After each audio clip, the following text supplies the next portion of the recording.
Hello, everyone. 1 second. I've just realized a mistake. 1 minute. Hold on. There we go. Hey, what the fuck is going on here now? Wow, double mistake. What the hell is going on?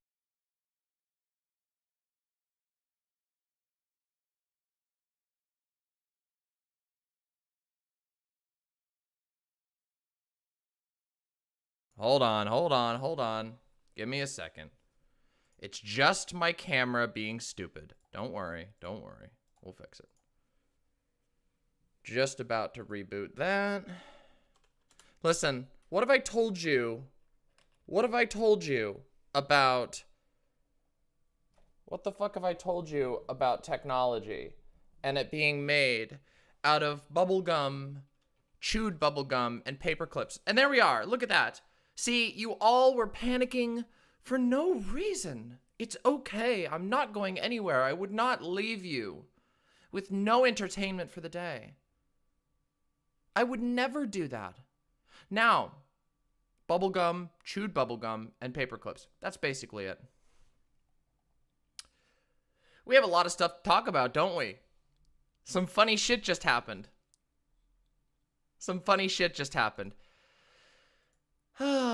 But first, I gotta make an announcement because this Friday, the showdown is going to occur. I am going to be bumping my charity appearance forward to Saturday, and I'm going to be going one-on-one versus Redneck on Friday. Then, this coming Tuesday, I'm going to be debating this guy named the Distributist. Who is this guy? I don't even know who this fucker is. Does anybody know who the Distributist is? Does anybody know? From what I understand, he's like some kind of ANCAP guy. Like some pseudo-libertarian guy. Oh yeah, let me just show you. What happened. So this guy found my video.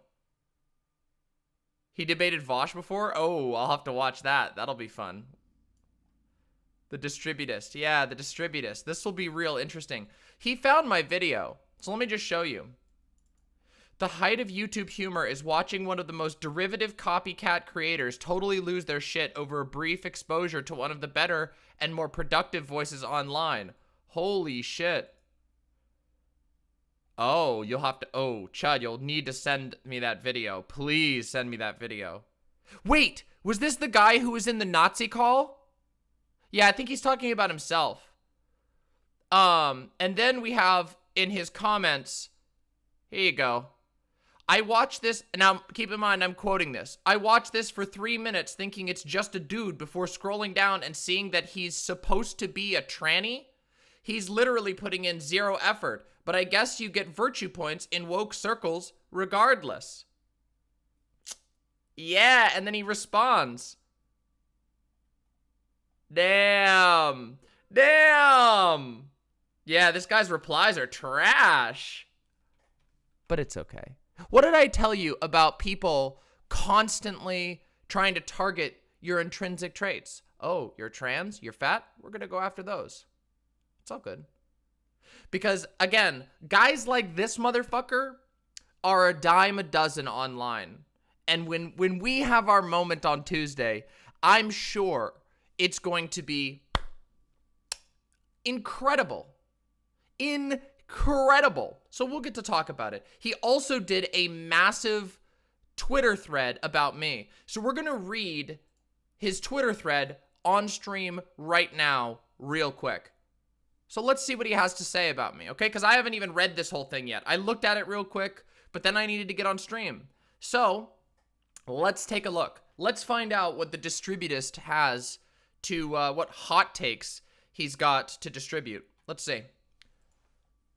This reaction video is worth more than just a laugh. It actually demonstrates something of a transformation in our discourse, especially in the online left. This guy's not in the online left. Just so we're clear. That much is sure. I will elaborate. First, there is an obsession on the left with debunking self-help, as if the genre was some rival political project. Maybe there was some truth to this in the Reagan era, but this obsession with what amounts to DIY manuals actually exposes a weird pathology on the left.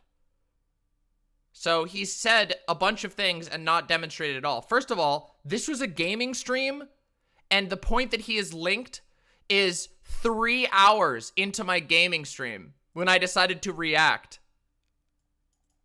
So who's the real obsessed one here? There's an obsession on the left with debunking self-help. Wait a minute. You watched 3 hours of my stream in order to find how I'm obsessed? Apparently. Is there really? I don't know. The attacks rely on reframing and attributing a straw man status quo-tarian. What is this word? Don't rock the boat political position to the advice giver. In the present day, this is rarely the case, even among conservatives. But on Twitter, YouTube, it's an easy misrepresentation to concoct. I don't know what this means. I don't know what this means at all. This is incomprehensible. Does anybody know what this means? This is incomprehensible to me. Reframing and attributing a straw man status quo-tarian, don't rock the boat political position to the advice giver? What? I don't even know. Is he trying to say that I'm saying that I think he's trying to say that I'm saying that the Nazi guy is a status quo guy. Well, I mean, the main thrust of my criticisms was not that he was like status quo, but rather that he has no fucking clue what he's talking about historically. Oh, I mean, he is a status quo warrior. That's true. I mean, but that's independent. That wasn't even what I was talking about in my video. I didn't even talk about that in my video, did I? Okay. The accusation always made. If he's giving advice on how to get ahead in the present system, then he must want everyone who can't follow his advice to die on the street. I didn't say that, ever. Did I say that ever in my video? Yeah, and Jillian Michaels' exercise videos are a secret attack on paraplegics. I never said anything like this. This is deranged. Did he even watch my video? Or is he just mad? I never said anything even close to this. Especially wasn't the core of my argument. And we know that the left loves giving people advice when no one is looking. Beyond Radlib, train yourself for knowledge economy. I never met a leftist who was too socialist to advise a young woman away from family-making ambitions and toward capitalist careers. What the fuck is he even talking about? No, this isn't IMP's code. This is the S in IMP's code. Slaughter your enemies. What is this? I have never even done a video like this. Ever. I've never done a video like this. This guy has no fucking clue what he's even talking about. He's literally NPCing right now. This is the dialogue tree. He's going down the conservative dialogue tree, and he's 5 tweets in. Actually, you know what? How much time do we have? We have an hour. I kind of want this guy to come in here and hear me talk about this. Watch this. Watch this. We're going to try something. Watch this.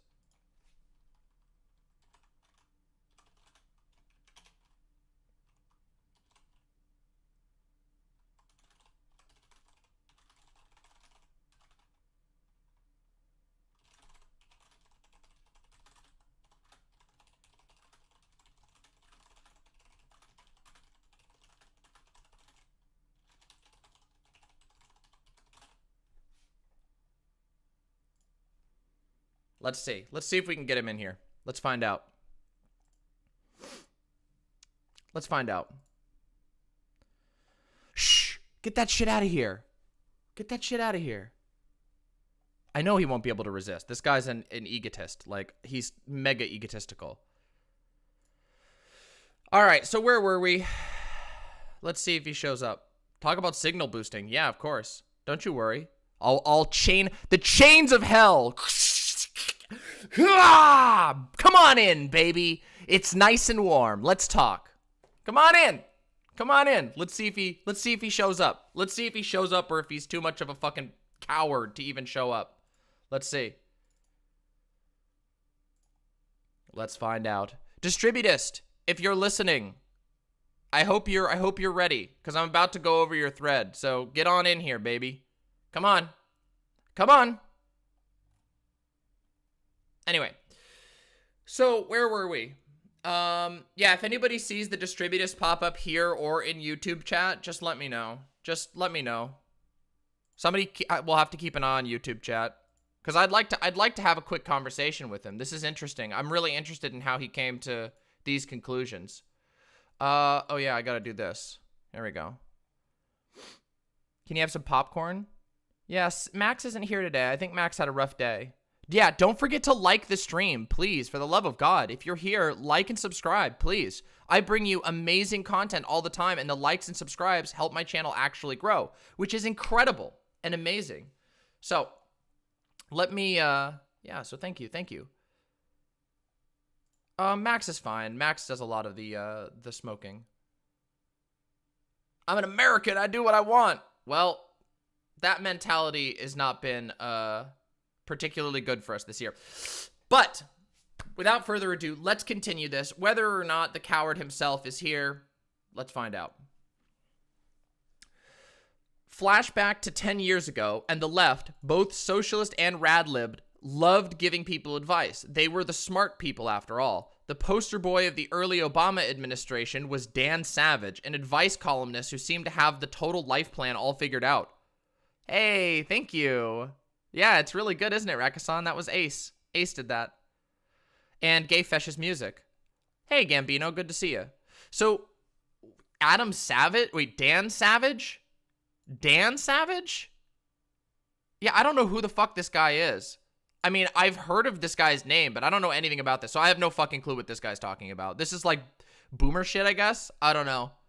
Is there anybody in my fan who is like a Dan Savage fan? Dan Savage is a writer for The Stranger? Yeah, but they have a lot of writers, don't they? Isn't Dan Savage that annoying asshole? Oh, okay. All right, so you know who he is. How many people here actually know? If you even know who he is, I know of Dan Savage, but I hate him for his... Oh, yeah, isn't he super anti-trans, too? Yeah, whatever. I don't know. Seems like an irrelevant idiot. Sounds like this guy's got a weird fixation on Dan Savage.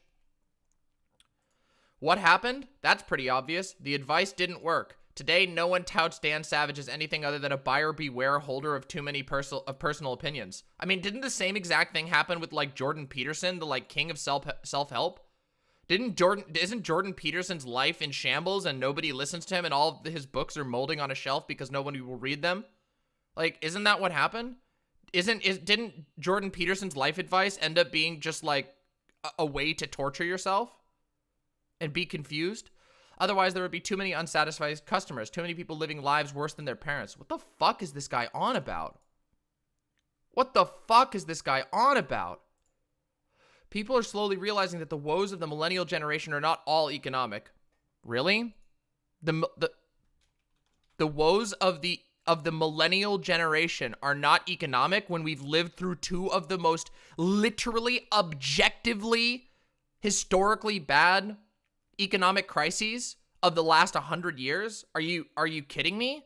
That we haven't seen anything like this since the Great Depression. What the fuck are you talking about, my dude? Again, historical idiots. Absolutely idiots when it comes to history. They know nothing. They don't even try. You could do a Google search and you would be able to find a better take than this. It's stunning, honestly.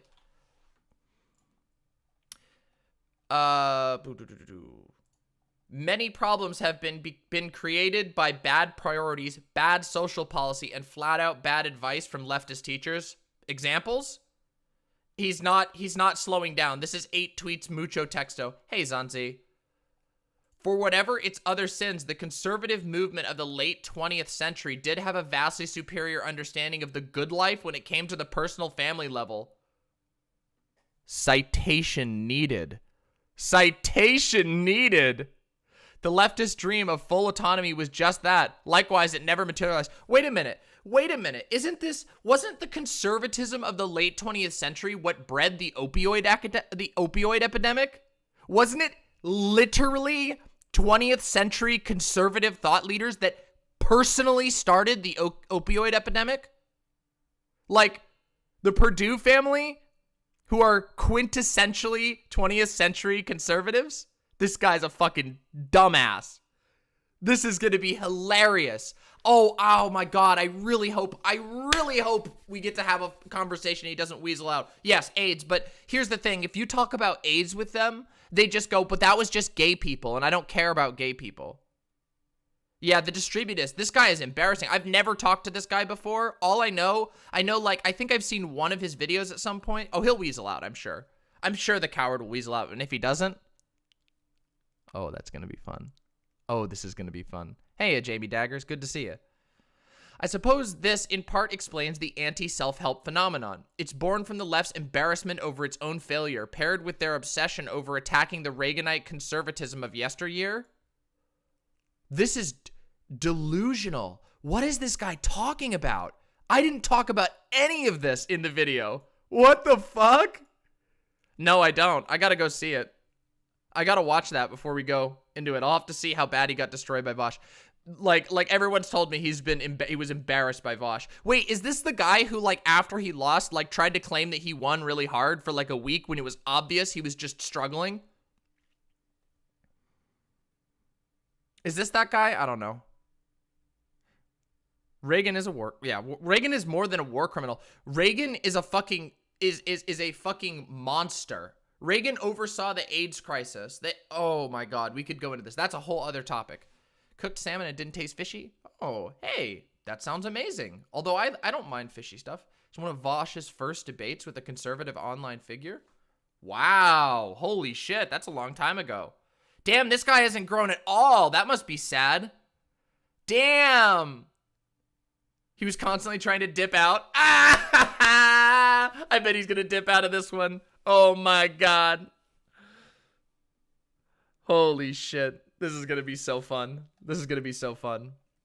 And while it might be a logical fallacy, people are right to use the heuristic that if a movement or person cannot govern the personal, it is unfit to govern the political. I'm not saying the left will end because it ruins everything it touches, but one can hope. What does this have to do anything with the video that he quoted here 2 hours into my video game stream? Yo, the distributist? This guy's fucking unhinged. This guy's unhinged.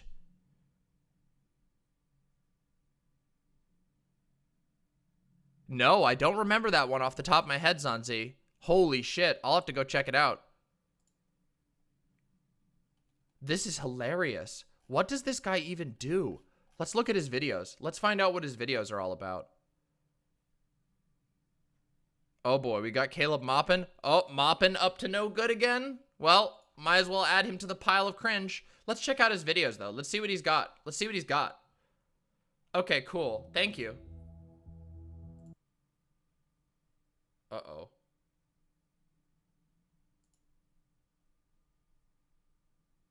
New atheism is boring. Dist ands? So this is like a stream. So does he just do streams or does he do videos? Okay, so he's reacted to Thought Slime. Oh my god, he did a two-part review. Nostalgia and Cozy.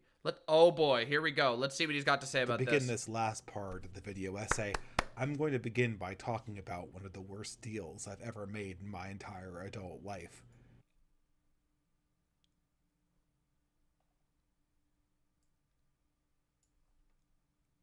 Okay, let's do it. And then, for whatever it's worth, my personal cope. As I've mentioned in previous videos, during high school, I was competitively involved in the game Magic the Gathering. Of course you were! Of course he's a Magic idiot! Oh my god, of course he's an MTG idiot! Oh my god, it all fits. It all comes together. Being lucky enough to get in on the game at the ground level, by the time I finished high school and eventually put the game away, I had a fairly impressive collection. Not really wanting anything more to do with the game, I put the cards away for almost a decade, until later, in my mid-20s, when perusing a local game shop for a new Euro game, I happened to come across a price list for Magic the Gathering cards. Is he like a Eurogame supremacist? And I was shocked. We'll find out. Cards that were worth tens of dollars when I remembered playing the game were now worth hundreds. And that didn't even seem possible, not for a tiny piece of cardboard at least. Okay. How could a market this high for playing cards even be sustainable? Thinking that I was in some kind of bizarre market price spike, some type of Amsterdam tulip market bizarro world, I resolved then and there to sell the lion's share of my collection. After all, how could it get any higher? What, are people going to be paying thousands of dollars for a piece of cardboard? I remember walking out of the game shop with an enormous cashier's check, feeling like I was the smartest person in the world. But even at this moment, I wasn't entirely oblivious. I understood that there was a sentimental attachment to these collector's items. This is an incredibly lazy... I'm just gonna say, listen, video essayists, this is lazy. When you have like two images that you just flop between while you talk over it, that's the most laziest shit you can do. Why even bother putting it on YouTube? Just tell your friends. Like, dude, how long have you been making videos and all you do is use like two stock images that you flip between? This is pathetic. How long has this guy been making videos? This guy has 31K subscribers. How embarrassing. Yeah, it's the Chud Logic, the one and only. Oh my god, this guy's been making videos for years. How Sargon could have won his debate against Christy Winters. How Sargon lost the debate. All of his videos are just how Sargon sucks. This is great. I was well aware of all the horror stories of people selling their comic book collections. I'm literally falling asleep right now. Not really knowing what they had done with the money. The last thing I wanted was to have this new windfall just dissolve into the air, dissolve into the living expenses that just came along with being a 26-year-old. At once, upon getting the money, I decided that I needed to buy something that had some sentimental value, but that was longer lasting, something that would have class and staying power, and just feel like a better and more adult investment than a series of playing cards. And so, with a good portion of the money I got, I sat down and bought this. A refurbished 19th century vibe. Unironically, I could have fallen asleep there if I wasn't goofing around. Like, this has made me tired. This is incredibly boring. Does he have anything more interesting? Wait, is he... Oh, he's trying to abuse convos with leftists? Oh, this will be funny. This will be really funny. I'm going to watch that video and we'll find out what he's all about. Is this guy... So is he like a Nazi or something? Is he a Nazi? Yeah, this is like boring as fuck. Let's hear about it. Let's hear about what he has to say about new atheism.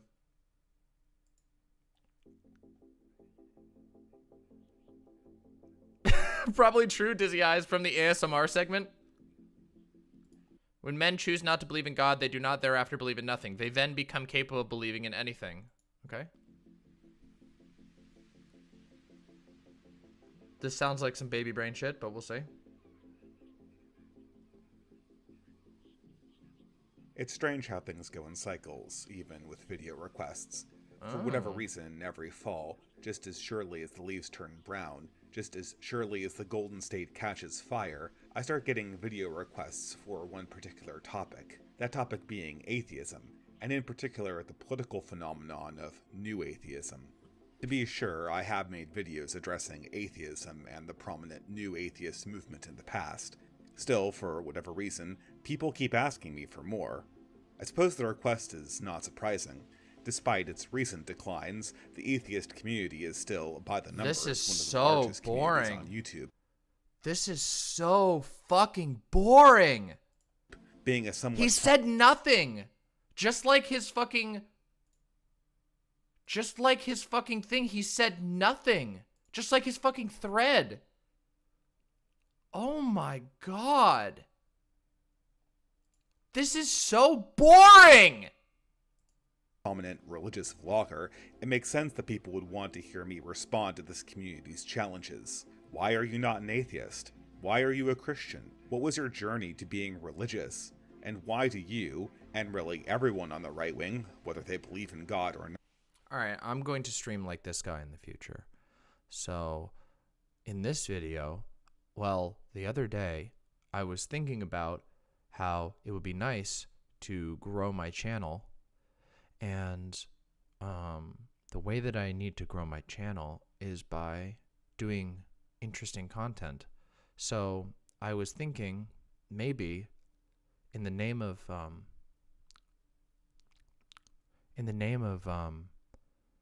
making more interesting content, I would be able to talk about somebody like one of these cringy reactionaries.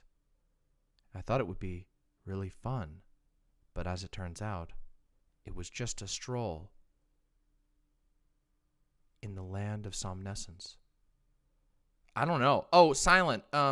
So to stop doing an impression of this guy, the reason why is because he made a call-out thread of me on, this guy made a call-out thread of me on Twitter, and all of his fans were, of course, calling me a fat tranny, stuff like that. All over the place. Oh, no. Rakasan. D&D is with lefties. It's with people you care about. Remember rule number 4, S. Slaughter your enemies with words. Remember that. Remember. Remember. This guy's a goof. But yeah, the reason why is because, he made a completely unhinged thread about me, and I felt like we could talk about it while we were getting ready for Prime's panel. So in preparation to Prime's panel, no interest in engaging? Well, we'll see how it goes. I'm going to have him on Tuesday or sometime, whenever his schedule works. Apparently oh, read the Moppin tweet? Yeah, all right, let's look at the Moppin tweet. Let's take a look. Remember Jabba the Vosh's rule. Even if the CIA has admitted to funding modern art to subvert Marxism, if you acknowledge this, you are a Nazi. Nothing is true unless it's been published in JCF Israeli lobby-funded anti-communist Jacobin. And vote Biden. Wow. Remember, the best way to convince someone that you're not a Nazi is to immediately signal JQ stuff in your tweet. Caleb Maupin, this is why I fucking hate tankies. They're horrible. They're motherfucking terrible. Also, Jabba the Vosh? What? Oh my god. Zanzi, he's not just a demagogue, he's a cultist. Have you ever seen Caleb Maupin's website? Look, let me show you his website. Where's his fucking website? Here you go. Let's just take a look at Caleb Maupin's website real quick. This Nazbol tanky cultist. Let's just read about him. Ready? Here's his biography. Caleb Maupin is a widely acclaimed speaker, writer, journalist, and political analyst. He's traveled extensively in the Middle East and Latin America. He was involved with the Occupy movement, blah, blah, blah. Caleb's speaking and writing career was built on the foundation of political activism. He has stood his ground on issues of economic justice and is committed to building a new America for working families. Caleb took his first steps into activism as a fourth grader, walking the picket lines with his mother and other Stark County librarians who went on strike for better conditions in Canton, Ohio. Maupin became a public figure in Cleveland, Ohio. All of this is just a look at how long it goes. Unlike many leftists and radicals, Maupin does not reject patriotism or religion. Maupin considers his politics to be a continuation of radicalism and revolutionary spirit that's found its heritage in the United States. While Maupin holds a materialist understanding of the world history, he embraces the teachings of Jesus as a guide for building a just and moral society, and often quotes Venezuelan President Hugo Chavez, who said Jesus Christ was the greatest communist in all of history. As a radical from the millennial generation, Maupin has been This is just so stupid. It's so wanky. Exactly. He's a wanky. He's a wanky. These people are embarrassing. These people are so embarrassing. He has a testimonials page for himself.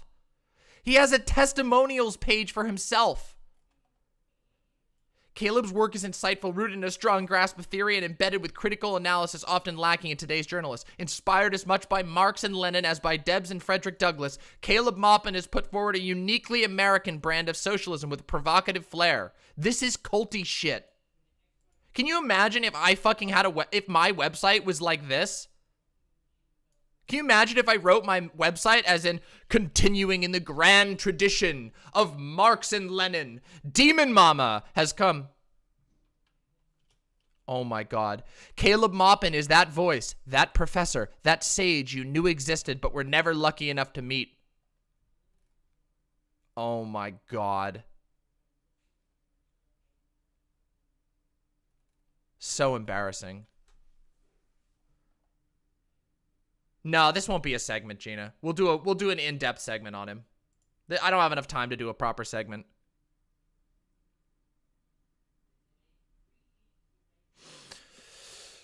Whew, boy. Well, today's going to be really interesting. I can tell you that much.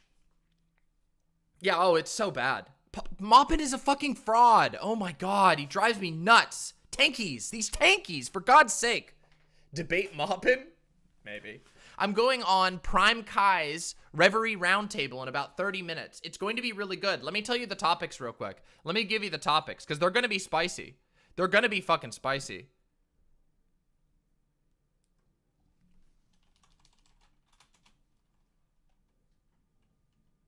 All right.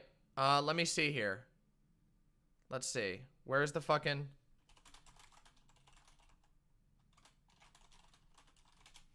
Let's see here. Where's my fucking thing here? What's this? Give me a second. All right. Where did I put it? Here we go. Here it is. Here's the topics. All right. Brain ordered. Let's do this. Here's what we got for topics coming up. You need to get on more. Yes, you do need to get on more panels, Zanzi. For real, you do. You really, really do. For sure. Okay. Oh yeah, he's a piece of shit. Maupin is a piece of shit. So let's talk about this. Topic number 1. Ready? Ready, everyone? Hey, Kasky, good to see you. The YouTube channel The Cut made a video in which they asked 100 black individuals what they thought white people were superior at. The video starts off lighthearted before taking a harder turn. Many of the participants said very disparaging comments about white people. Is this acceptable? If so, would it make a difference if white individuals made a similar video about other minorities? Were any of the disparaging comments even fair? Okay, that is going to be spicy. I can tell you right off the bat, that's going to be really spicy.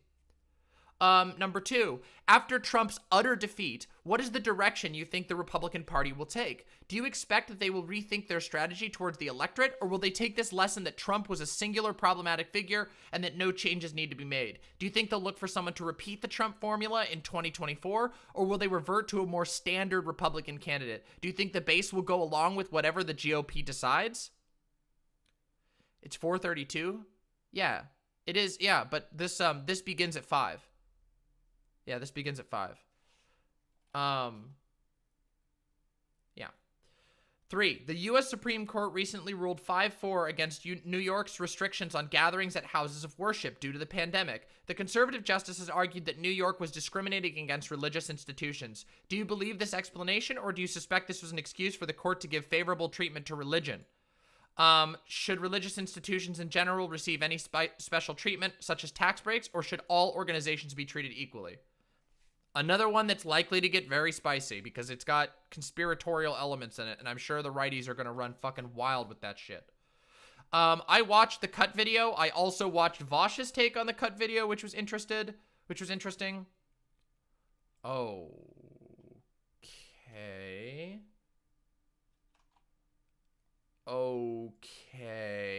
This was from a long time ago, though. This was from a long time ago. It was meh. The video was, I don't know, it seemed like your sort of, typical, like, it seemed like a BuzzFeed video. Yeah. That was a very stupid, cringy vid. Good luck with that vid. I don't know. I don't think it was that bad. I think people are overreacting, honestly. Like, personally, what's my take on tax exemption for religions? Fuck no. Most religions are fucking, are completely just corporations. They're just hidden as religions. I don't think that religion should be tax exempt, except perhaps in extremely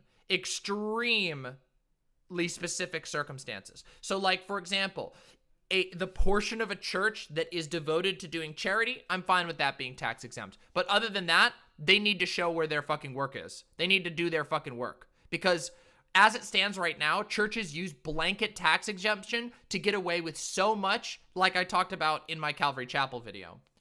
Cut should have never uploaded the vid. It's just feeding reactionaries. Yeah, I think it was a little bit irresponsible. I think the framing of the video was a little bit bad. But again, this is the BuzzFeed shit, right? This is the, like, we're trying to generate clicks. I don't think anybody in the video was particularly bad. Yeah, I saw Vosh's reaction too.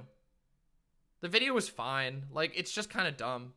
Wait, is that the thing? Wait, I just showed that. Isn't that the one you just sent me, Rakasan? Isn't that the Steven Crowder thing? Oh, this? Oh, I don't even know what to tell you about that. That doesn't even make sense. That post doesn't even make sense. This thing? Where is it here? Fuck. I broke my Twitter. Where'd it go? Oh, shit. Fuck. Shit. This thing, the left values, this makes no sense. This makes no sense at all. Like, this is just incoherent. Watch the video, I was like, this is what people are freaking out about? Vosh's reaction by the end of the video, he was just like, why am I even reacting to this? Yeah, I don't know. I don't know why so many people reacted to it. It was like Destiny and Hassan and Pay Money Wubby were all like worked up about it. It was just like a... all right, we probably have enough time. You know what? Let's watch it. All right, I'll react to it. Fuck. All right, here we go. I'll react to it. Here we go. What exactly are... It's 4 minutes. This thing is like, here we go. Ready? We're going to react to it. Why am I doing this? Well, because it's going to be on the topic. Let's do it. Let's do it. This is in prep for the panel we're about to go on, so I can justify it. Honestly, regularly, I don't think this video would be worthy of reacting to, but my hand has been forced because everyone else is reacting to it, and therefore, I'm on a panel that's reacting to it. So, here we go. Are white people superior at? Oh, well, according to television, everything. A white man could fly. Even a white woman, she could be 4'1". She knew karate. She could take down 15 people. No. The reason why you can't do that, Werble, the reason why you can't do that is because I will be copyright striked for that. Anime will ruin my channel, so can't do that. React Andreaception. This actually isn't. I am doing a raw react right now. Not reacting to anybody else's take. I am just reacting. I know. Wild. Raw react. I know, it's sad, but it's What just are reality. white people superior at? Man. Huh.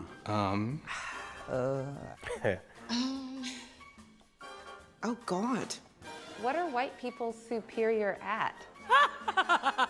They just keep I love her reaction. mostly about their pets. That lady has an amazing laugh. Holy shit, look at that. Listen to this laugh. This laugh, incredible. Oh, God.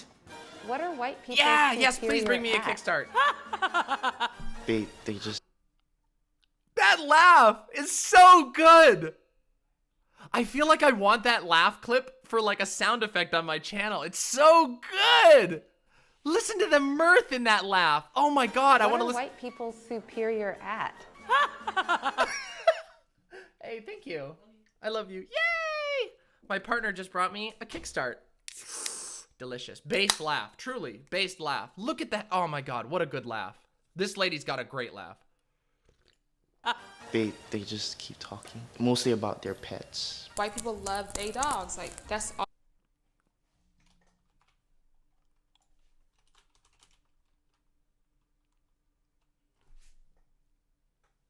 I mean, again, I have my dog as an emote. It's true. I do love my dog. It's true. No, they do. I think it's just more about like, honestly, I don't even think it's like that type. I think it's more like the people who carry their dog around in a purse or whatever. That's probably the stereotype they're thinking of. All Which- you see. Cats, letting them get on your countertops while you're cooking. Not Yes. me. I get that you love your pet, but like you need to take it everywhere, like everywhere. I See, guess, that's what I'm talking about. See, it's the dog in the purse thing. you know, hey, emotional support animals, I guess. What exactly are white people superior at? Fuck, man, like making cereal. Casseroles. What kind of casserole? Tuna. It's always tuna. What do you mean? It's always tuna. Using mayonnaise in a lot of their recipes. Making bland food. Unseasoned. I mean, mayonnaise, I do like mayonnaise. Like, guilty as charged. I mean, now the tasteless food thing, listen, I use a lot of seasonings. I fucking love it, but I do like mayonnaise. You figured it out? That laugh reminds me of Nala? Yeah! Yeah, it does! So good. Chicken. How you gonna start whole spice wars and don't even use seasoning on your food? I mean, Now, come on. I will say that while I will defend myself from the claim of not using seasoning, I know a lot of people who don't fucking use seasoning, and it's really fucking weird. What exactly are white people superior at? Smelling funky. Santa Claus. Extreme water sports. Corn mazes. White Extreme water sports. So when I heard that one, I'm not gonna lie, that made me laugh. Not this time because I've already reacted. I know what they're talking about, but it's really funny to me. people are great at having fun. That's a function of white supremacy because they just don't have as many stresses as we do. White people are very superior at their privilege and utilizing it. We do not have the privilege to do whatever and however we want to. What exactly are white people superior at? Not getting arrested. You know, I was driving down the street with, down the highway with a friend of mine who was white. When he was like, I'm just want to pull over and pee. And I'm in the passenger seat. And I was like, please don't. Because a black man thinks differently. If I pull over to the side of the road Dan and pee, Starlight, good to a see cop you. is going to be right behind me to punish me. What exactly are white people superior at? Insecurity? Pretending? Fear. Being fearful of nothing. Being ignorant. Blame. Letting their egos control their every move. Privilege. Privilege. Feeling victimized. Playing the victim. Congratulating themselves over shit that they're incompetent at or that should have already been done. They're superior at being dicks. What exactly are white people superior at? Oppression? Gaslighting. Lack of empathy. Intellectualizing oppression. Did I say oppression? They're just creatively thinking of new ways of like always staying one step ahead of other people. Like, I mean, saying being dicks is like, okay, that's like a little bit prejudiced. None of this is bad. Like, this is the thing I don't get. Why are people so fucking pissed about this? This is really milquetoast. There's like 2 people. No, Redneck's not on this panel, thank God. I'm debating Redneck on Friday. If we get rid of slave catchers, then let's just expand the police force. Like, that stuff to me is wild. What exactly are white people superior at? Making us believe that We don't matter. Believing that they're superior. Feeling superior. Thinking they're superior. Thinking that they're superior. I mean, as a class, yes. As a class, that is 100% true. Who's going to be on the panel? I'll tell you in a minute. We're going to react to this first. Thinking that they are superior. Self-delusion. Controlling the narrative. Believing their own press. Marketing of white superiority. Whether you are Republican, whether you're Democrat, whether you're conservative, like white people are really good at upholding white supremacy. How about claiming that, they are actually a whole separate race, when actually white DNA comes from... Gynotype, that's what Vosh said too. When Vosh did the react to this video, that's what he said too. the black female. So what exactly are white people superior at? Honey, lying, stealing, and cheating. Manipulation. Withholding information. Lying. Telling lies. What kind of lies? The lies of history. They say that... That's true! What is wrong with that statement? That is literally true! History is written by the victor, but... Like, I mean, I think it's worded weird because I don't know that, that like, white people are, like, better at it. We just have done it. Hey, Devious Chillster. The victor could be replaced by the colonizer. What are Sorry. white people superior at? Conquering. Imperialism. Colonizing. Colonialism. Colonization. Colonization. They might be better at that than us and everybody else, really. They ballsy. They rose up all over the world and they walk into everybody's house and says, oh, this is nice. I'm going to take your shit. And they have no qualms about it. They can take anything, baby. What exactly are white people superior at? They're real good at violence. Violence. Genocide. It's like stealing people's lives just because they feel like it. If you are white and you know this is happening and you say nothing, then you're a killer too. You are adopting a whole philosophy that says it's okay to do this, and part of that philosophy allows you to be ignorant, right? And they're like, oh, I didn't know. What exactly are white people superior at? Taking what's not there. Taking shit. Taking our ideas. Copycatting. Gentrification. Appropriating things that do not belong to them. Taking over other people's cultures and making you believe that they invented it. Maybe they're thinking of it as repurposing. It's like recycle and repurpose. As my grandma would say, them white folk, they'll take it if you don't copyright it. They are very good at destruction of land, destruction of people, destruction of humanness. What exactly are white people superior at? White people are not superior with anything. Nothing. Nothing. Nothing. There's nothing. Nothing. I don't believe that they're superior in any way, shape, or form. Just because our skin color is different, you're no better than me, you're no smarter than me. No, no superiority there.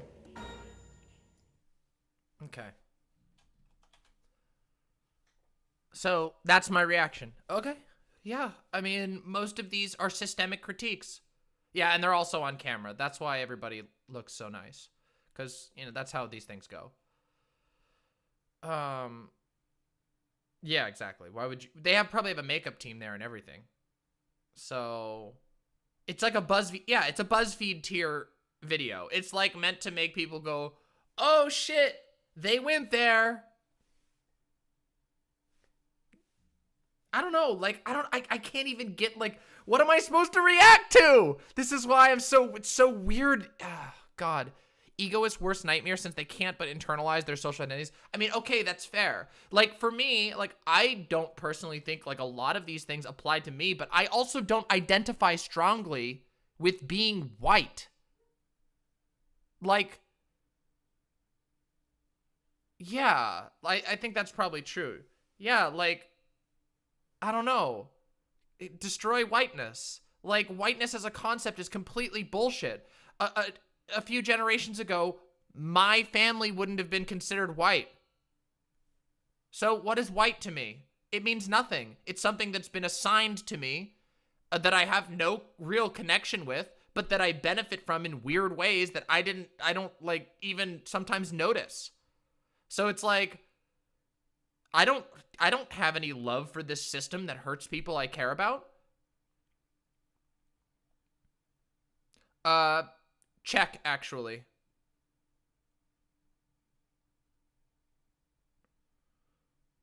So, white passing but Japanese. Not long ago, I'd be put into concentration camp. Yep. There's a lot of people who are like, who would not, yeah, you wouldn't be considered white by a lot of people because you're Jewish. Yeah, exactly. Yep, that's the case for a lot of people. Is BuzzFeed bankrupt now? I haven't kept up, so I'm guessing this is the shock exploitative value replacer. No. BuzzFeed still does their own things. BuzzFeed is a massive company, and they might even own this magazine. Who knows? Yeah, Irish folks wouldn't have been considered that. Scottish people, Germanic people were at one point considered like fucking dark-skinned people. Italian people. The fucking definition of whiteness is complete bullshit.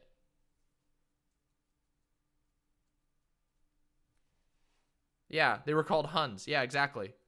Huns and what were they called? Moors. And yeah, all this silly nonsense. Greeks sometimes aren't treated as white. Like, it's complete nonsense. Whiteness as a concept is nothing but a tool of oppression. It is designed to be a structure that excludes certain people in the name of political power. Yeah, so they're not really white if they're not from the white region of France. Oh, it's pinging white Nervosa. They're just sparkling Caucasian. But my idealized Roman Empire. Do they? I don't know. People, again, the historical idiocy of a lot of the people who are mad at this video. Like, oh God. So, yeah, that's where we're at. Sicilians stopped being white at some point, right? Yep, that's true. Sicilians were treated badly even by other Italians. Well, I guess they're not technically, I don't know. Like, I don't know how that works. I'm Jewish, yet I get tagged when people say white. Makes you think. I hope you're doing well. I'm doing great, White Nervosa. I hope you're doing well, too. I'm glad you came by. Much love to you. I have a kickstart. I'm about to go on a panel. I've been called out. Oh yeah. White Nervosa, I forgot to mention. If you're still listening, I think the demon bot is dead. Or the bot in general. It's called demon bot in my chat. But I think the site bot might be dead. I totally forgot to ping you. I was like running really late for it. I just figured I'd mention it to you. No, you didn't do any. No, it's not your bad. It's just something. And I wanted to let you know. Let's see. Oh, I'm sorry, Rakasan. Oh. Well, that's not too much. Cats kind of barf a lot. But it's good to take your cat to the vet if you need to. I'm sorry. I hope your cat feels better. Sometimes they get digestive issues. It happens. My old cat used to hairball a lot, which is basically the same thing. Poor kitty. Bark. Barf. Barf, nuts. Barf. Yay! It works. Yay! Look at that. Thank you so much, White Neurosa. Your dog has early onset arthritis? That happens sometimes. Code. Oh, the code isn't working. Why isn't the code working? Is it, hold on. Uh-oh, what happened? Maybe the code got fucked. Let me go check it. Maybe the code command is just broken. The guest worked. How do you clear? That's weird. I wonder what happened. Let's find out.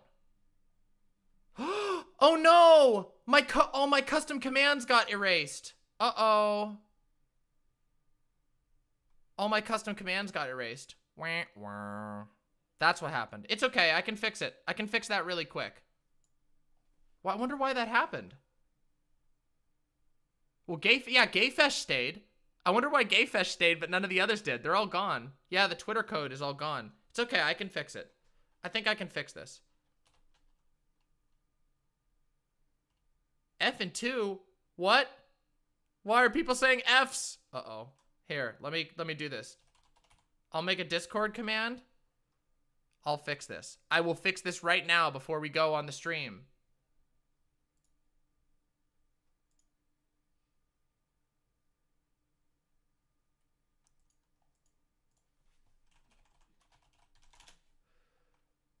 Let me get this. I'm making these.